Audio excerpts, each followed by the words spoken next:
머리부터 발끝까지 핫 이슈, 뜨거운 이슈 더 뜨겁게 만드는 두 분 모셨습니다. 청코너 최진봉 성공회대 교수님. 안녕하십니까, 최진봉입니다. 지난주 안 계셔가지고. 그러니까요. 다큐가 됐다면서요. 오라프를 다큐를 만들면 어떡합니까? 그렇습니까? 문제가 심각합니다. 아니고요. 네, 김병민 비대위원 네. 인사하시고 바로 반성하십시오. 네, 반갑습니다. 김병민입니다. 최진봉 네. 교수님 보고 싶었습니다. 그랬어요? 감사합니다. 자, 지난주 안 계셔가지고요. 예. 네, 저희가 다른 그 변호사하고 했는데요. 네, 최진봉 교수님 찾는 사람이 별로 없었다는 거. 그래요? 그 전해드리고 갑니다. 존재감이 없었군요. 아니요, 존재감은 확실히 있죠.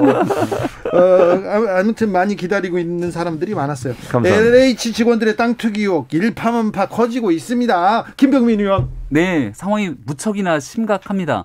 국민들이 갖고 있는 기본적인 영리를 건드려도 정도가 많이 지나친 것 같고요.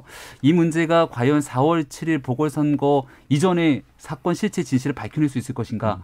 시간이 얼마 남지 않았는데 그렇죠. 자꾸 시간을 좀 끄는 건 아닌가 이런 느낌들이 들기도 합니다. 시간을 끈다. 윤석열 검찰총장이 있었더라면 어땠을까? 윤석열 전 검찰총장이 이 사건 진두지휘에서 수사했으면 압수수색 이렇게 뒤늦게까지 들어가면서 시간 끌기 수사에 나섰을까라는 생각하시는 국민분들 많은 것 같은데요. 이 사건에 대한 진실 과연 정부가 어디까지 파헤치려는 의지가 있는지 지켜보겠습니다. 윤석열 검찰총장이 있었으면 바로 잡았을 텐데 하는 것은 김병민 위원의 기대일까요? 최진봉 교수님. 그러니까 기대죠. 사실은 윤 전 총장이 어쨌든 이제 사람들의 관심을 끌게 만들려는 기대라고 보여지는데, 저는 일단 국무총리가 폐가망신 얘기를 했고, 대통령도 굉장히 강경한 발언. 강경한 발언이죠. 대통령도 검찰, 경찰 할 거 없이 모든 수사권 다 동원해서 다 찾아내라고 하지 않습니까? 그리고 뭐 청와대 직원들뿐만 아니라 공직자, 모든 공직자, 지자체 다 조사하라고 했으면, 저는 이런 의지라면 저는 뭐 충분히 밝혀낼 거라고. 물론 여러 가지 이제 차명 계좌 이런 거 가지고 투자한 사람들을 밝혀내야 되는데, 저는 이제 그건 돈 흐름을 보면 된다고 봐요. 사람 중심으로 가지 말고 돈의 흐름을 보고, 지금 현재 수사기관에 들어와 있는, 합동수사본부에 들어와 있는 게 국세청, 금융위원회 다 들어와 있거든요. 돈의 흐름을 쫓아라. 저는 이번 정부가 반드시 문제 해결하고 국민적 신뢰를 얻는 기회가 됐으면 좋겠습니다. 검찰이 검찰의 수사 역량을 여기에다 투입했다면, 먼지털이 수사를, 부동산 투기를 잡는 데 썼다라면 정말 좋을 텐데, 그렇게 생각하는 사람들이 많습니다. 김병민 의원. 많습니다. 문재인 정부의 제1호 공약이 뭔지 혹시 기억하십니까? 뭐지요? 2017년 대통령 공약집이 두껍습니다. 거기에 첫 번째로 나와 있는 문재인 대통령의 대국민 약속은 부정부패 없는 대한민국입니다. 문재인 대통령의 약속 부정부패 없는 대한민국의 그 혼신의 힘을 여기에 쏟았더라면 어땠을까라는 생각이 드는데, 안타깝게 부정부패 없는 대한민국 잡겠다고 문재인 정부 출범 초기 1년, 2년, 3년의 적폐청산, 지난 정권 수사에 너무 힘을 많이 뺐어요. 그러다 보니까 이 문재인 정부에서 일어나고 있는 이 엄청나게 발등 등잔 밑이 어둡다고 일어나고 있는 일들을 잘 못 밝히거나 아니냐, 이런 아쉬움들이 굉장히 큰데요. 지금 아마 일각에서 말씀 주시는 분들은 윤석열 총장 얘기하니까 윤 총장 수사 그렇게 잘하면 진지게 하지, 이런 얘기들 하지 않습니까? 네네. 안타깝게도 윤 총장이 지난해 국정감사장에 나와서 식물총장이라고 저한테 하지 않습니까? 수사 지휘하지 말라면서요. 할 수 있는 게 없지 않습니까? 얘기했던 모습을 보니까 가슴이 미어집니다. 가슴이 미어지세요? 진짜 미어지세요, 김병민 의원님? 네. 가슴이 미어지는 김병민 의원을 좀 위로해 주십시오, 최진봉 교수님. 너무 걱정하지 마세요. 윤 총장 지금 열심히 하고 있잖아. 말도 하고 이렇게. 근데 어쨌든 저는 이렇게 생각해. 검찰도 밝혀내지 못했고, 어쨌든 이제 이런 문제점에 대해서, 물론 이제 김병민 의원이 얘기했듯이 이거 부정부패가 있는 걸 알면서도 덮고 넘어서는 큰 문제죠. 근데 이게 드러나지 않아가지고 이번에 이제 민변하고 시민사회단체 이걸 고발하는 바람 이거 수사가 되고 있는데, 미리 알았으면 더 좋을 뻔했죠. 정말 그래야 된다고 봐요. 그러나 이제라도 나타났으니까 이걸 바로 잡아야 된다. 뭐 검찰도 그 전에 만약 이걸 밝혀냈다고 하면 검찰 수사했겠죠. 저는 그렇게 생각해요. 그러니까 현 정부도 이게 뭐 현 정부의 문제다 이렇게 볼 문제는 아니고, 이 문제를 어떻게 해결하는 문제라고 저는 보거든요. 그렇죠. 수십 년 동안 그럼 1기, 2기, 3기째예요 지금. 그러니까 그때도 엄청나게 많은 공무원들이 또 처벌받고 이렇지 않습니까? 저는 그럼에도 불구하고 현 정부 시절에 이게 일어났으니 현 정부 마무리 지어야 된다. 뭐 저는 아까도 말씀드렸어요. 뭐 이거는 예외가 있어서는 안 되고요. 모든 수단과 방법을 다 동원해서 처벌하고 또 환수하고 이럴 수 있는 노력들을 해야 된다. 네. 그래야 국민의 신뢰를 받을 수 있다고 봅니다. 부산에서는 LCT 특혜 분양 의혹이 다시 불거졌습니다. 맞습니다. 네. 국민의힘에서는 어떻게 보고 있습니까? 이 문제가 꼭 선거 앞두고 나서 이렇게 나오기도 합니다. 그러니까 LCT 문제가 갑자기 LH 문제가 나오면서 앞자에 L자가 같다고 튀어나온 것 아니냐 이렇게 얘기하는 사람들도 있습니다. 라임을 맞췄다. 선거를 앞두고 나서 뭔가 분명하게 밝혀내야 될 지점들이 있는데 여기에 물을 타는 듯한 모습 보이는 것은 국민적 분노에 기름을 붓는 것 아니냐 이런 시각들이 상당히 존재할 수 있습니다. 이 문제 좀 조심스럽게 접근해서 바라볼 필요가 있는데요. 최진봉 교수님이 조금 전에 하셨던 말씀에 저는 전적으로 동의하는 게 지금 여야가 같이 손잡고 이 문제 완전히 발본색원해야 되거든요. 게다가 최인호 민주당의 수석대변인이 엊그저께 기가 막힌 발언을 했어요. 민주당 내에서 이런 얘기들이 있으면 이런 사람들이 있으면 호적을 파낼 정도로 엄정한 조치를 취하겠다 했는데 취해야죠. 어제자 기사에 갑자기 더불어민주당 양이원영 의원의 모친 문제가 딱 나옵니다. 그 뒤로 나서 어떻게 조치하고 있는지 잘 모르겠네요. 조치하겠죠. 예, 발본색원에서 신속한 조치가 핵심입니다. 거기까지는 동의. LCT에서 지금 양이원영 의원까지 넘었습니다. 그걸 물타리라고 얘기하면 안 되지. 김병민 의원님. 왜냐하면 시기가 물론 선거 때니까 나왔다. 이게 중요한 게 아니에요. 그런 비리가 있으면 그것도 파헤쳐야지. 언제 나왔든. LTC에 만약에 문제가 그거 검찰이 무혐의 처리 다 해줬잖아요. 근데 다시 문제를 제기했어요. 왜냐하면 이게 제보한 사람이 경찰이다. 그래서 검찰을 못 믿겠다고 경찰에다 지금 제보를 했거든요. 그럼 초창기에 왜 그런 문제에 대해서 제대로 처리를 안 해가지고 이 시기에 또 제보를 하게 만드냐는 거야. 검찰이 그때 제대로 수사를 했으면 이번에 경찰에 또 이걸 제보할 이유가 없잖아요. 그러니까 지금이라도 저는 물론 야당에서야 선거 앞두고 그렇게 주장할 수 있지만 그럼에도 불구하고 이런 문제는 깨끗이 처리하고 가야 된다. 만약 문제가 있다면 뭐 1억 2억을 막 대줬다잖아요. 지금 의혹으로 보면 뭘 관계 확실히 모든 게 증명된 건 아니지만 이것도 다 파헤쳐서 문제 있는 사람 처벌받아야 된다. 그리고 양 의원 얘기도 했으니까 그것도 만약 사실이라고 하면 그분도 처벌받아야 된다고 저는 생각해요. 뿐만 아니라 정치권에 대해서도 이번에 같이 이제 조사가 들어갔으면 좋겠고 왜냐하면 다 하고 지자체 하고 있죠, 공무원들 하고 있죠, 청와대 하고 있죠, 국회의원만 빠졌어요. 다 해야 됩니다. 다 해야죠. 지금 최진봉 교수님 폭풍 랩을 하시는 바람에 잠깐 지나가다가 라임을 맞추느라고 반말이 한 번 들어갔어요. 옐로 카드가 들어갈 수 있습니다. 친해서. 안 됩니다. 친해도 안 됩니다. 알겠습니다. 2014님께서 마음이 콩밭에 가 있는 검찰총장이 수사한다고 수사를 잘한다고 어떻게 장담하나요? 얘기하고요. 6355님께서는 윤 총장이면 LH 투기도 청와대 관련 있다고 청와대를 압수수색했을 겁니다. 얘기합니다. 아니면 이런 의견이 있고요. 6081님께서는 개콘보다 더 재미있는 코너 기다렸습니다. 그렇죠. 62년째 살고 있지만 이 양반들 62년째 정말 재미있는 양반들이요. 그런데 감사합니다. 지금 재미있는 양반들이 아니고 지금 저희들은 굉장히 진지합니다. 그죠? 네, 김병민 의원 진지합니다. 진지합니다. 자, LH 투기, 땅 투기 의혹과 그리고 그다음에 지금 선거가 코앞인데 윤석열 전 검찰총장이 나와가지고 한마디 합니다.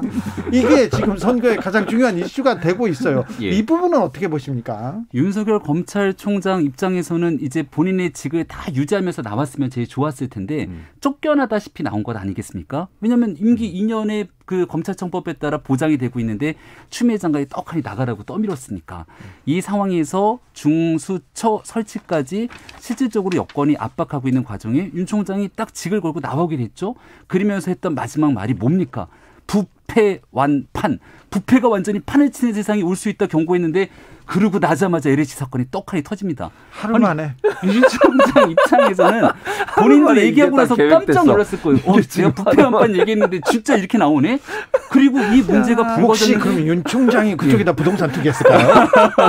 아니, 그건 아닙니다. 그럴 리가 없습니다. 윤석열 총장 입장에서는 검찰이라고 하는 조직이 여러 가지 문제가 있을 수도 있는데 검찰 조직의 수사권을 완전히 뺏으려고 하는 여러 시도들을 보니까 야, 살아있는 권력에 대해서 수사할 수 있는 게 엄정한 검찰이고 공정 아니야? 이 얘기를 꾸준히 해왔고 그리고 직을 마치고 나왔기 때문에 나온 자연인 윤석열 입장에서는 이런 얘기를 할 수 있는 게 매우 자연스럽겠죠. 공교롭게 시기가 아주 딱 찰떡궁합처럼 맞아떨어진 것뿐이라고 생각합니다. 공교롭게 시기가 맞아떨어졌다. 최진봉 교수님. 아니, 김병민 의원께서 그걸 맞추신 거죠. 라임을. 그러니까 맞아떨어진 게 아니고 아니 하루 만에 그걸 기획해가지고 부패를 하고 이럴 수는 없는 거잖아요. 이게 오랫동안 있었던 부패가 이제 드러난 것이고 그런 차원에서 본다면 윤석열 총장이 있어서 잘 되고 없어서 안 되고 이런 문제는 아니라고 봐요. 또 저는 윤 총장이 나가면서 부패 완판이라고 한 것도 저는 동의 못해요. 왜냐하면 검찰이 아니면 수사가 안 된다는 거잖아요.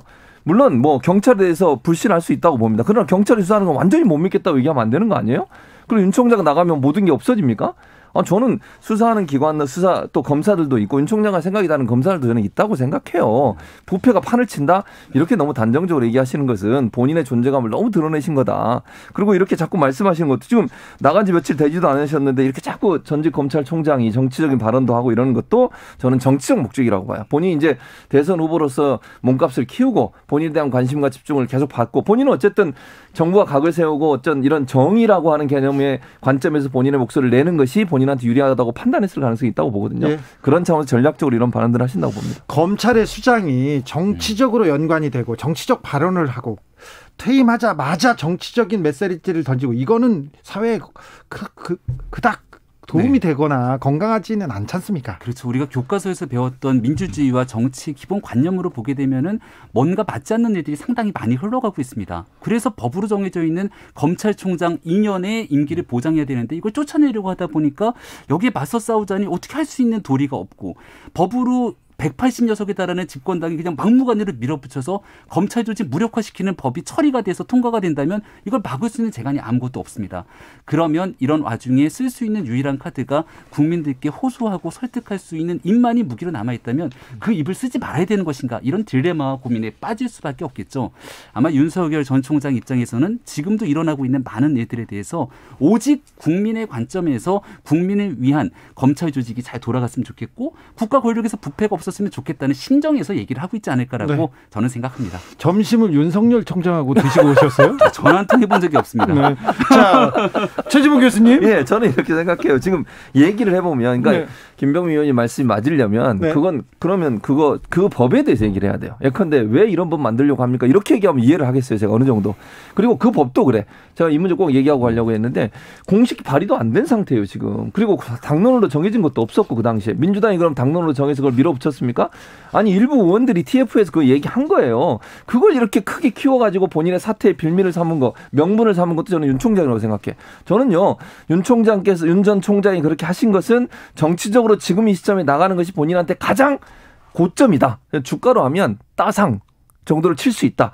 이래서 판단에 저는 나갔다고 보거든요. 그러니까 그거는 명분이다. 저는 그렇게 봐요. 그래서 저는 개인적으로 예전에 한번 김병민 의원한테 말씀드렸는지 모르겠지만 이게 수사권을 완전히 뺏는 거 저는 반대했어요. 그리고 민주당 내에도 반대하는 사람 많이 있습니다. 네, 그런 논의가 있었죠. 그래서 저는 윤 총장이 이렇게 막 이걸 키우신 것도 제가 볼 때는 정치적 이유라고 보고 이번에 말씀하신 것도 보세요. 투기 의혹에 대한 공정해야 할 게임의 누리조차 조작되고 있고 아예 승산이 없다는 걸 보여준 것이다.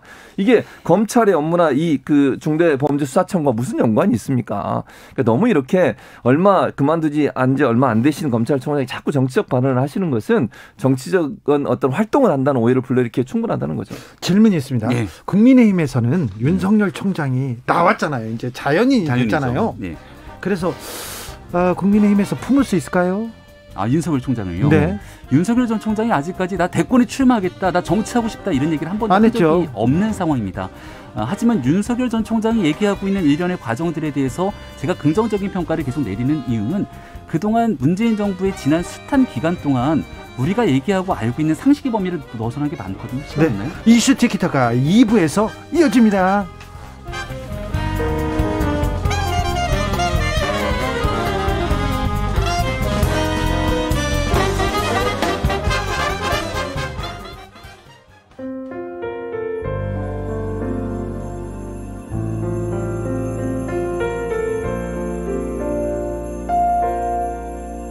KBS 라디오 연중기획 희망충전 대한민국 420번째 이야기. 안녕하세요. 아나운서 이연주입니다. 올해 중학생이 된 은섭이를 학교에 보내는 아빠의 마음은 한없이 무겁기만 합니다. 엄마 없이도 남부럽지 않게 은섭이를 키우고 싶었던 아빠.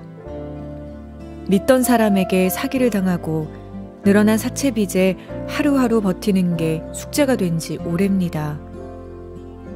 초등학교 내내 들고 다녔던 해진 가방을 메고 중학교에 들어간 은섭이. 새 가방 하나 사주지 못한 스스로가 너무 한심한 아빠는 극단적인 선택을 생각하기도 했습니다.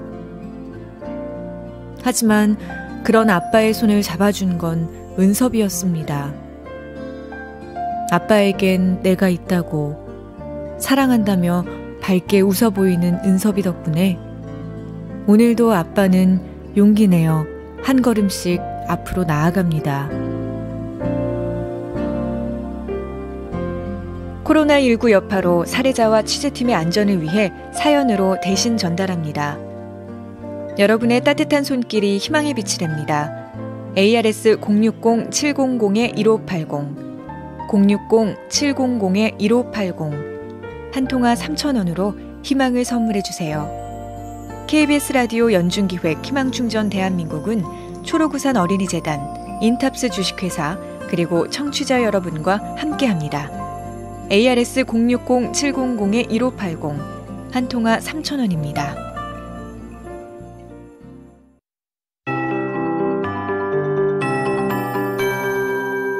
KBS 58분 날씨. 오늘 하늘은 구름이 적어 대체로 맑은 날씨를 보였지만 대기 상황은 좋지 못했습니다. 지금도 대기가 정체하면서 우리나라에서 만들어진 미세먼지는 확산되지 못하고 국외 미세먼지가 점차 더해지면서 미세먼지 농도가 높아지고 있는데요.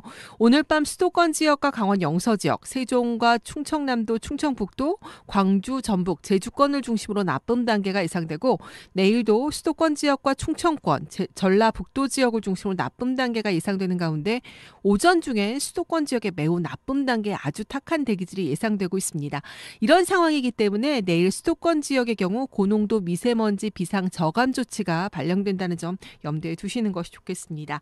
한편 내일 새벽부터 오전 사이 경기도 서부권과 충청남도 내륙을 중심으로 짙은 안개가 낄 것으로 보이고요. 그 밖에 중서부 지방과 전라북도 내륙 지역도 안개가 예상되고 있습니다. 늦은 시간은 비 예보가 있습니다. 중국 상해 부근에서 저기압이 다가오면서 내일 저녁 제주도 지방을 시작으로 밤이 되면 전라남도 지역까지 비가 확대될 것으로 보이고요. 충청 이남 지방 금요일에 비 예보가 있습니다. 내일 아침 최저 기온은 서울 영상 2도를 비롯해 전국은 영하 2도에서 영상 6도, 낮 최고 기온 서울 15도, 부산 16도 등 전국은 13도에서 19도 사이가 되겠습니다. 지금 서울 기온은 14.4도입니다. 윤지수입니다.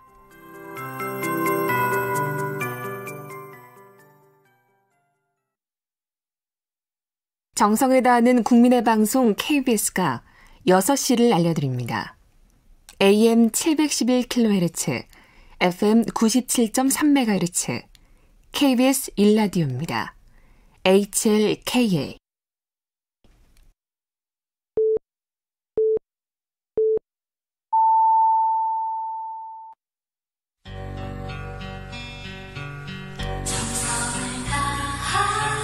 정성을 다하는 국민의 방송 KBS 주진우 라이브. 그냥 그렇다고요. 주진우 라이브 이슈 티키타카 최진봉, 김병민 두 분과 함께 이어가고 있습니다. 7363님께서 아무리 빠른 랩이라도 귀에 쏙쏙 들어오니까 더 빨리 말씀해도 됩니다 하면서 래퍼 진봉 교수님을 이렇게 칭찬하는 문자인데요. 최진봉 교수님이 예. 미국에서 신문방송학 공부하지 않고요. 랩을 전공하려고 했다가 실패하고 지금 교수하는 걸로 네, 그런 후문이 있습니다. 사실은 아닙니다. 2014님께서 날카로운 검찰 수사가 자기 식구들 조사할 때는 왜 이리 무딘지 이건 정말 국민 한 사람으로 답답합니다. 답답합니다. 그런데 어떤 검사 수사할 땐 또 열심히 하니까 이게 선택적 정의. 그러니까요. 이 부분은 좀 안타까워요. 그렇죠, 김병민 의원님. 그래서 공수처 설치되지 않았습니까? 그렇죠. 고위공직자 범죄수사처에서 철저하게 수사하면 되는 것이고요. 네. 그리고 부패에 관한 문제들을 성역 없이 수사할 수 있도록 검찰의 수사권을 좀 존중해야 되는데 중수청이 웬만인가라는 생각이 듭니다. 아이고, 김병민 의원 하나 받고 또 두 개 더블로 갑니다. 저희는 방송 그 마이크가 꺼지고 나서도 계속해서 더 많이 말이 빨라졌는데 4월 재보궐선거로 와 있습니다. 자, 나경원 후보의 기세가 엄청 났었는데 그 기세를 잠재운 오세훈 후보. 계속해서 김병민 의원이 오세훈 후보의 기세 만만치 않다 계속 얘기했습니다. 안철수 후보는 안정적인 지지율을 보이고 있는데 지금은 상황이 어떻습니까? 김병민 의원님. 상황이 조금 많이 다른 것 같습니다. 예? 오세훈 후보의 강점은 중도적인 이미지 그리고 시정을 경험해봤던 능력 이런 게 있는데 약점이 당내에서의 전통적인 지지 기반이 좀 약해요. 그렇죠. 그걸 나경원 대표가 많이 갖고 있었기 때문에 나경원으로 가는 것 아니냐라고 하는 전망들이 많았죠. 그렇죠. 뚜껑을 열어보니까 오세훈 전 시장이 꽤 많은 표를 가지고선 넉넉하게 이겼습니다. 넉넉하게. 가산점을 10% 주고도 이긴 거니까. 예. 그리고 난 다음 국민의힘이 그렇게 호락호락한 정당은 또 아니거든요. 한 명의 후보로 정리가 된과 동시에 야 똘똘 뭉쳐서 다 같이 한번 해보자. 선대위 꾸려졌습니다. 분위기가 일어서 오늘 선대위도 발족이 되고 예. 그동안 진짜 우리 당에서 열심히 하는 분들인가라고 생각이 외부로부터 오해를 받았던 분들까지 다 뭉쳐갖고 오세훈 후보 만들자 이러니까 갑자기 기세가 막 올라가는 거예요. 예. 게다가 오세훈 후보가 가지고 있는 유일한 강점과 경쟁력은 대한민국에서 서울시정을 5년 이상 경험해본 인물이 지금 현재로서는 없을 겁니다.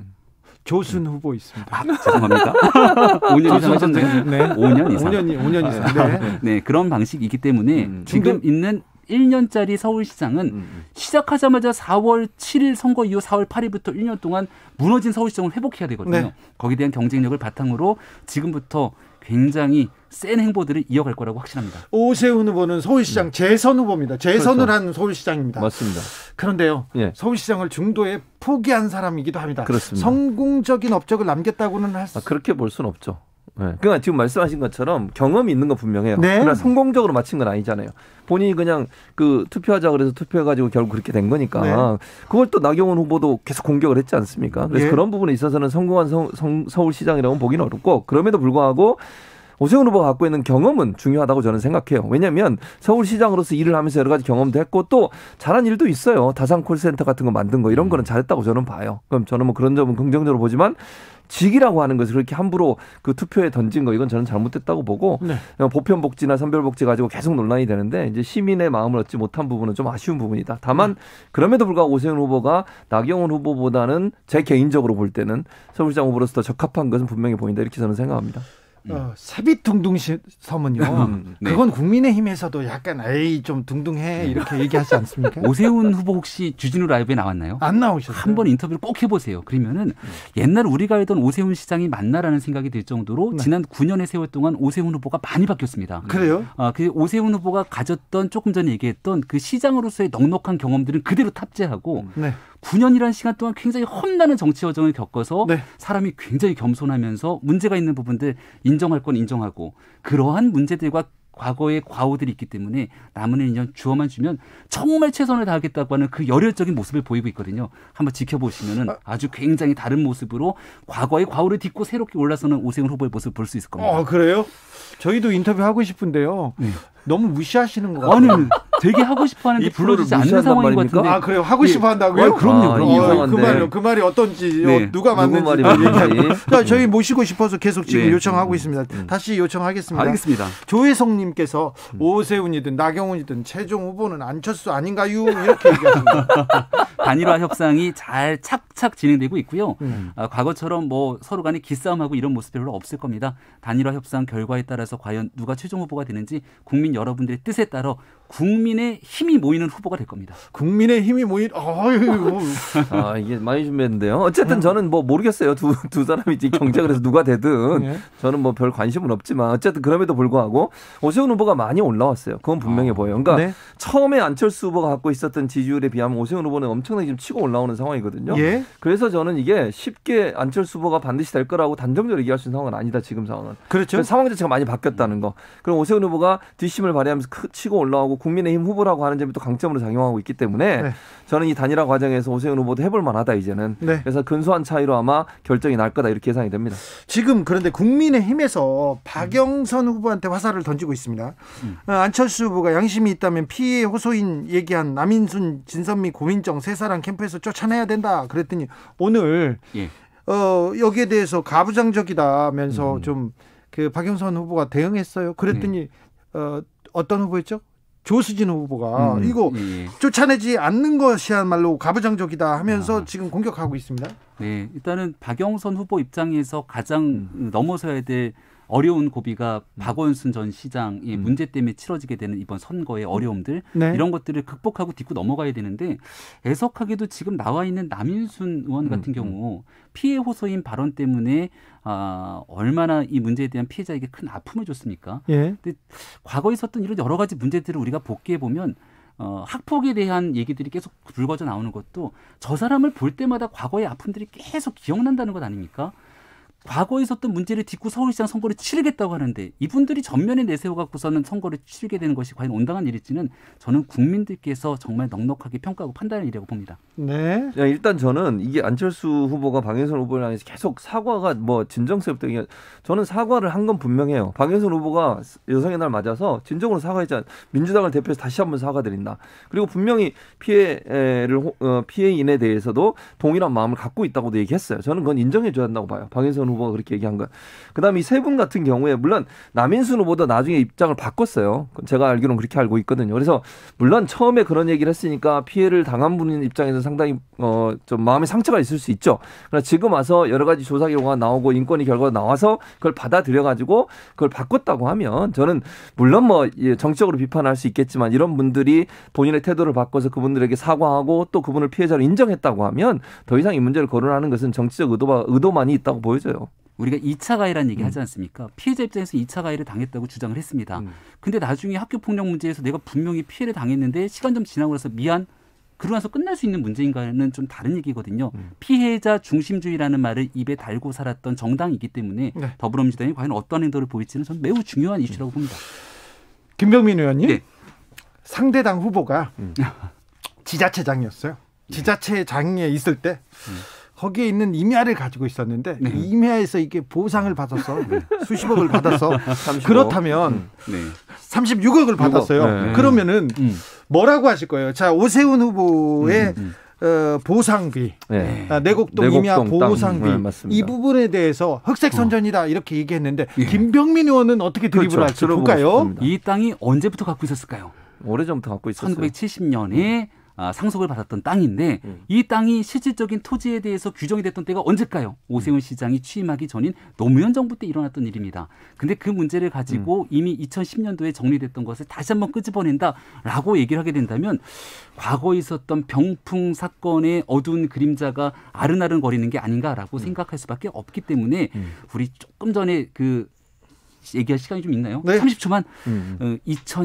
2020년 선거를 앞둔 2019년 크리스마스를 전후해서 유시민 이사장이 알리레오에 나와서 검찰에 대한 노무현 재단의 그 계좌 열람을 얘기를 합니다. 아, 여기서 유시민은 왜 나와요? 2020년 4월 선거를 앞둔 때이기 때문에 그때 되게 중요한 때였어요. 왜냐하면 조국 전 장관을 둘러싼 이 이슈가 총선에 뒤흔들 수 있기 때문에 시간이 지나고 나니까 그렇게 얘기했던 거 다 거짓으로 나오지 않습니까? 확실하게 자신 있게 얘기할 수 있는 건 모르겠는데 그런 게 아니라 이런 방식으로 의혹 제기하는 것은 과거 김대엽 병풍 사건의 DNA가 다시 살아난다는 얘기죠. 저는 이렇게 생각해요. 오세훈 시장이 시장하면서 본인이 땅을 갖고 있는 지역이잖아요. 내곡동은. 그러면 편지를 일부라도 안 보내야 생각해. 국토부에. 그 당시 국토해양부에 이 땅을 보금자리 주택으로 지정해달라고 공문을 보내거든요. 서울시에서. 네, 서울시에서. 2006년도에 이미 노무현 정부에서 임대주택으로 해놨던 건데 임대주택. 법령이 개정돼 갖고 SH가 하는 거를 중간에 서울시가 거친 거예요. 그럼 안 하면 직무유기죠. 그러니까 예를 들면 그게 만약에 돼서 자동으로 되면 그건 오케이. 근데 그걸 공문을 보낸 것 자체가 오해를 불러일으킬 수 있는 소지가 있다는 거예요. 왜냐하면 지금 얘기했던 대로 하면 국민주택이었고 이게 보금자리 주택으로 이름이 바뀌었다고 지금 주장을 하시잖아요. 맞습니다. 그대로 놔두면 되는 거예요. 그러면 만약 SH에서 한다고 하면. 근데 이거를 일부러 그러니까 공문이라고 얘기할게요. 편지가 아니라 공문이라고 하는 부분을 보내는 거는 충분히 의혹을 살 수 있는 요지가 된다는 거예요. 아예 안 보냈으면 그런 문제가 발생했겠냐는 거죠. 제 말은. 네. 오세훈 후보의 땅을 위해서 보낸 것이 아니라 있는 상태 그대로 내곡동 가보시면 잘 알 것 아닙니까? 그 당시에 있었던 부동산 경기가 침체되어 있는 상황이었고 이를 위해서 임대주택 등에 대한 여러 가지 요구들이 있었던 상황에서 이걸 하기 위한 기본적인 절차들을 밟아서 쌓이는 것뿐인데 그걸 만약 하지 말라 그러면 기존에 있었던 사람들 절차에 대해서 재산권을 침해했다는 소지를 들을 수 있는 얘기가 되겠죠. 이 문제를 오세훈 후보가 의도적으로 자기 재산을 위해서 했는지에 대한 여부는 이거 100% 법적 절차에 따라서 규명이 될 수 있는 상황입니다. 제가 내곡동 땅 부동산 전문가 아닙니까? 아, 내곡동. 내곡동 사저. 네. 그렇죠.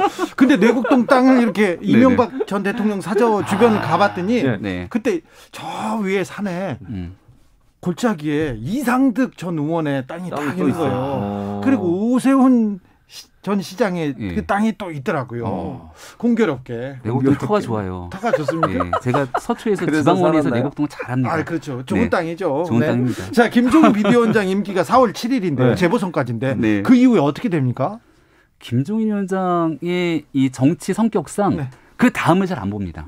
아, 그래요? 4월 7일 보궐선거를 이겨내라는 명령을 받고 비대위원장을 한 것 아닙니까? 한 달인가 2달 정도 전까지 봐도 많은 사람들이 어이구 국민의힘은 이번 서울시장 선거에 후보도 못 내네? 이런 분위기들이 팽배하지 않았습니까? 근데 어느덧 분위기가 확 바뀌면서 김종인 위원장이 얘기했던 것처럼 두고 봐라. 서울, 부산 모두 국민의힘의 후보로 승리를 거머쥘 것이다라고 얘기했는데 그 얘기에 따라서 착착 진행이 되고 있습니다. 4월 7일 보궐선거에서 만약 아무도 예측하지 않았지만 김종인 위원장의 말처럼 뚝심 있게 끌고 간 국민의힘 후보의 2개의 선거 승리가 되게 된다면 아마 당내에서 김종인 위원장이 공을 높게 평가하면서 향후 역할들을 맡기지 않을까 싶습니다. 김종인 위원장의 미래를 어떻게 예상하시는지? 그러니까 지금 김병민 의원이 얘기했던 것처럼 그렇게 되면 그 말이 맞아요. 근데 만약에 한 곳이라도 실패하면 어떻게 될까요? 제가 볼 때 김종인 위원장이 진짜 상당히 어려운 상황에 빠질 수 있습니다. 특히 2군데를 다 실패하면 뭐 그건 100% 제가 볼 때는 흔들기에 들어갈 거고요. 한 곳이라도 패배해도 저는 상당히 어려움을 겪을 가능성이 있다. 왜냐하면 당내에서 김종인 위원장이 그렇지 않아도 안 좋은 생각을 갖고 있는 사람 입장에서는 흔들어서 어떻게든지 나가게 만들려는 의도가 있기 때문에 그런 작업이 시작될 수 있는 위험성도 있다. 근데 이슈 티키타카 시간이 거듭될수록 김병민 위원의 자신감이 계속 높아지고 있어요. 이게 판세도 국민의힘이 좀 더 유리하지 않았나 이런 생각을 해보는데요. 그렇죠? 네, 그럼에도 불구하고 국민의 민심은 워낙 무거운지라 저희가 하루하루 이제 한 달도 채 남지 않았습니다. 정말 LH 사건 보면 세상에 어떻게 이런 일이 있을 수 있지라는 것들이 자꾸 나오고 있기 때문에 사건의 진실을 규명하면서 선거 열심히 하겠습니다. 알았어요. 네. 자, 최진봉 교수님 인사해 주세요. 저 이제 지금 말씀드린 것처럼 겸손해야 돼요. 그러니까 국민의힘이 너무 이제 나서다가 그러다가 또 큰 어려움 당할 수 있으니까 겸손하게 가시기 바라겠습니다. 최진봉, 김병민 두 분 감사합니다. 고맙습니다. 환경부에서 알려드리겠습니다. 2021년 3월 11월 6시 오전 6시부터